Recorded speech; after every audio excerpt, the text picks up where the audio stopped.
summarizing the article Medical Disease or Moral Deficit, Stigma Attribution and Cultural Models of Addiction Causality in a University Population by Nicole Henderson and William Dressler. The article discusses various disorders related to substance consumption and genetics. It presents a study that explores people's perceptions of genetic inheritance and its role in addiction. The cultural model of addiction is divided into 5 categories: biological, self-medication, family, social, and hedonistic. And the article aims to examine the relationship between this model and its acceptance or contestation. Addiction is described as a health condition related to the psychological dependence on substances or behavioral activities with a focus on its impact on behavior towards others. The study suggests that stigma attribution and psychological concepts are shaped by differing knowledge about the origins of addiction, leading to both positive and negative opinions about individuals with addiction conditions. The article also discusses the perspectives on addictive substances, including their potential harm to the human system and their role in stress relief through genetic inheritance. The support for genetics and stress as potential causes of mental illness is highlighted as an effective way to treat patients with such disorders. The article emphasizes that identifying the causes of addiction may involve factors like social life, family background, culture, environment, and genetics. Cognitive anthropological theory is presented as a key source of knowledge about specific substance use and psychiatric models helping organize individual perspectives. Cultural models are discussed as tools to understand cultural differences, and their functions are explored, including interpretation and direction. The article mentions a mixed method study conducted at the University of Alabama in 2015, which analyzed the impact of alcohol and other substances on college students.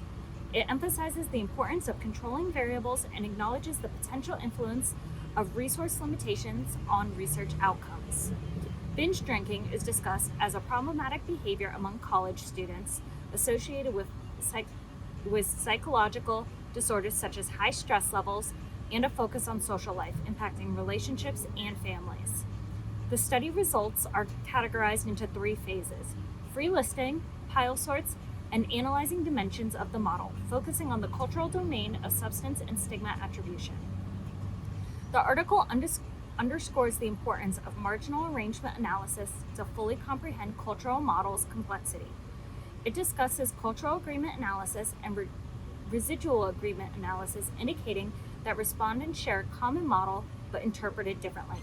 These interpretations may be influenced by the political and social background of addiction in the United States. The article concludes by highlighting the utility of using mental culture theory and associated research techniques to identify diversity in the understanding of addiction and its impact on stigma attribution. It suggests that further research using this methodology could help address stereotypes and issues related to the medical management of chemical dependency disorders. And I'm going to be summarizing the article Stigmatizing Attitude Toward Opioid Addiction, the Intersection of Race, Social Class, and Gender by Emily Wood and Marta Elliott. This article focuses on the obstacles stigma creates within our society surrounding the opioid crisis in terms of addicts. An addict can be defined as a person addicted to a particular substance or behavior. The entry considers intersectionality and the additional attributions towards those negative attitudes, making advancing in the direction of recovery and support much more difficult. The label addict alone carries preconceived notions for how these people might look, their economic conditions, or their gender. This study refers to these as attributions. Consider that despite societal generalizations, any individual has the capability of developing an addiction, whether direct or indirectly. Furthermore, the study sent a survey to a group of non-Hispanic white undergraduate students from a public university with opioid users in vignettes varying in race, social class, and gender. Furthermore, the study sent a survey to a group of non-Hispanic white undergraduate students from a public university with opioid users in vignettes varying in race, social class, and gender to furthermore understand if these factors affected stigmatization. It is stated that the original intention was to also gather a large mass of Black students. However, there was an insufficient number of submissions to have enough statistical power. This is considered by the researchers by recognizing the results may not accurately represent border population majorities, nor should they be considered as such. The findings were, as such, racially, Black opioid users garnered more positive attitudes compared to white. Economically, working class users faced negative attitudes than those of middle class and lower class who had rather favorable attitudes. And the upper class individuals gained more negative compared to that of the lower class. Gender. Female opioid users garner more sympathetic attitudes than male. However, in terms of medicalization, the results were rather null. Despite the simplicity of evidence stated above, the study found that there were no complex interplay of each factor with an array of different combinations of attributions. For instance, although Black opioid users have more positive attitudes than negative, participants continue to classify bad character traits with Black individuals or those of the lower class. Conversely, having sympathetic attitudes to white upper class users. The majority of participants leaned into criminalization working class users, whereas those of higher class received more support with medicalization. The findings suggest that individuals occupying a multitude of already stigmatized statuses and backgrounds are prone to unfavorable views. There was also a finding in the difference between the genders of the participants themselves. The females who tended to attribute disease rather than bad character for the root of the addictions, and male participants varied in this. However, it is referenced that male users are given harsher judgments than female users, who are given more leeway and willingness to help, thus concluding the need for more research on the aspect of stigmatization, opioid users, and gender. The study considers different possible contributions to further understand the data collected. It is the evolution process of media portrayals and how this has come to affect stigmatizing attitudes toward opioid users. It alludes to the crack epidemic in the 1980s and 90s, and the media's portrayal of these individuals as poor minorities while simultaneously focusing on mass incarceration, the negative eyes of the public, and policy responses. In contrast, modern media portrays white suburban users, the new face, sympathetically. As a result, there is a move toward focusing on recovery, prevention, and or treatment, showing how intersectionality seems to twist the knob when it comes to stigmatization, and the media plays its own role in contributing to these discriminatory attitudes. Continuously, the study finds a turn on discrimination being almost acceptable toward white working class users, while with Black individuals there was no distinction on social class and nonetheless evaluated positively contrary to expectations.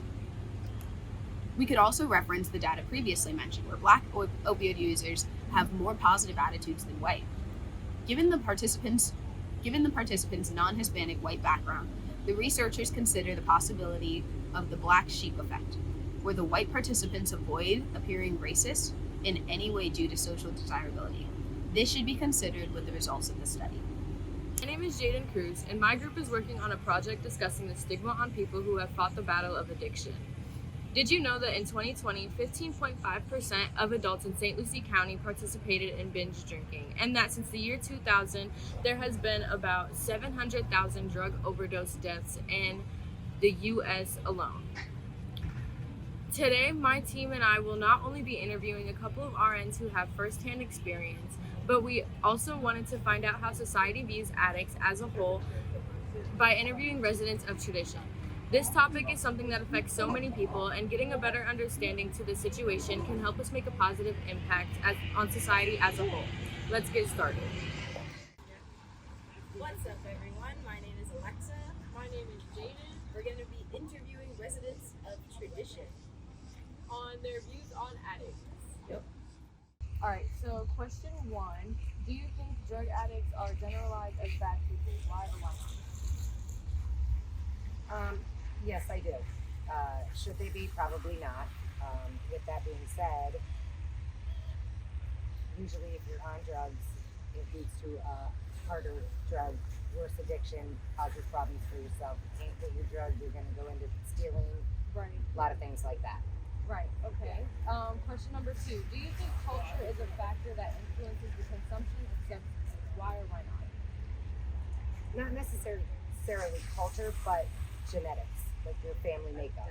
199%. I can tell you just from personal experience that if you are born into it, your chances of becoming an addict are way higher than someone who is not born into it. And I don't think it really necessarily has to do with culture. Obviously, different ethnicities have different opportunities and various upbringings, and they might not have two parents in the home, and they tend to, you know, two parent home, no matter how you look at it, is always the best. Right. When that is lacking, people turn to different things. So yes, I think that whatever the question was, I think that your surroundings and the way you're brought up is 100% has a lot to do with it as well. Okay, that makes a lot of sense. Have you noticed any trend or pattern with social class, racial background, or gender? If so, would you say this could play a role into and the introduction to substances? I think that addiction hits everybody exactly the same. Do I think that someone that's black or Asian might get it? No, I don't think that any of that comes into play. I think if you are genetically predisposed to it, and if you are if you know, the bottom line is if you surround yourself with people that are in those kind of things, drugs and all those things, you're more likely to become a drug addict, 100%. But I don't think that you know, just because you're poor, you necessarily are going to be a drug addict. If you're poor and you see people buying drugs and coming in and out of your house, then yes, you might have a chance where that is going to be something that affiliates itself with you. Question is, have you noticed any trends or patterns with social class or racial background or gender? So kind of, have you noticed that like there's a particular social class or gender or race or anything like that that kind of is more prone to this, kind of based on their environment and culture and things like that? I don't think that has to do with anything.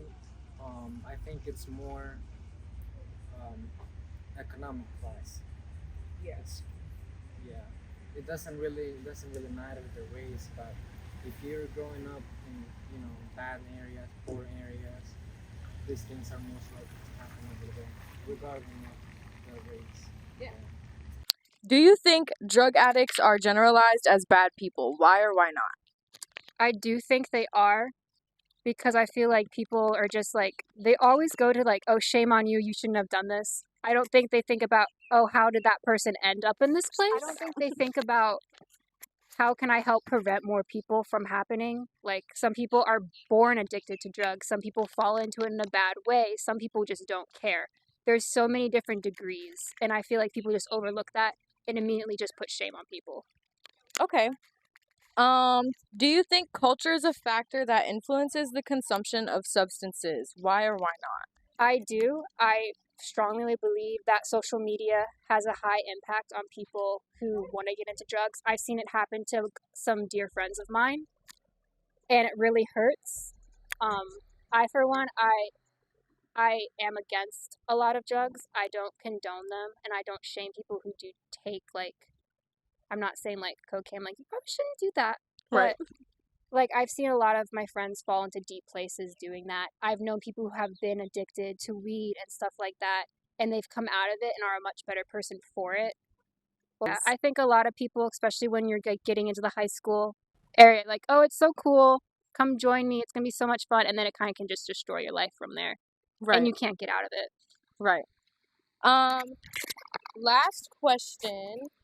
Have you personally noticed any trend or pattern with social class, racial background, or gender? If so, would you say this could play a role into the introduction of substance abuse? I think it can happen to a lot in lower class, and especially younger people. I grew up in a place, I'm not from here. I grew up in a very small backwater town in Ohio, and a lot of the kids there just had nothing to do at all. So they just chose to like be stupid, or like, let's just go be stupid teenagers and have fun. This isn't going to affect us, but it does end up affecting them. So I think a lot of like poorer parts, I lived in the poorest county in Ohio. So a lot of the poorest counties and stuff like that are definitely affected, because they're just like, oh, well, what else am I going to do? And like, they can use that to get money. They can use that to just relieve the stress of not having anything. So I do think it does hit like lower classes a lot more. Okay, well, thank you for your time, and thank you you. for answering our questions.